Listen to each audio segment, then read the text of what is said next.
Good day, everyone. This is Urobo Bible Reading Platform. Today I'm reading Matthew chapter 12, verse 1 to 8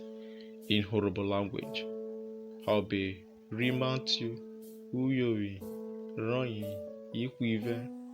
Uwo Ronyi Ovu Rite Erere Uwo Ovu Ve Okeyina Jesu Konwa Ugbeka Vrenwe Idijana Owewe Kokwe Idibo Ronyi Anyị Kekọrọ Eka Eboba Naria Oweive Ekevovu Okere Otu Ri Farisi Womre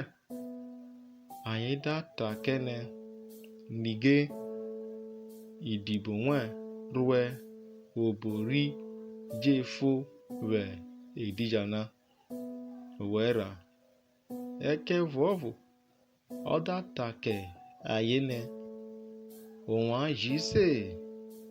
obo ri David ruru we oke re owemi wokwe kugbe ikru ronye weni obo rọrụ uwemi re ogene ọdare ikara rewoze izobo roforike rọre eye ikru rọye ijopa re ọrịre ọvụ owenyori eye wejise we ebire urina ne orire deru irore ega we evure uwewi re ega we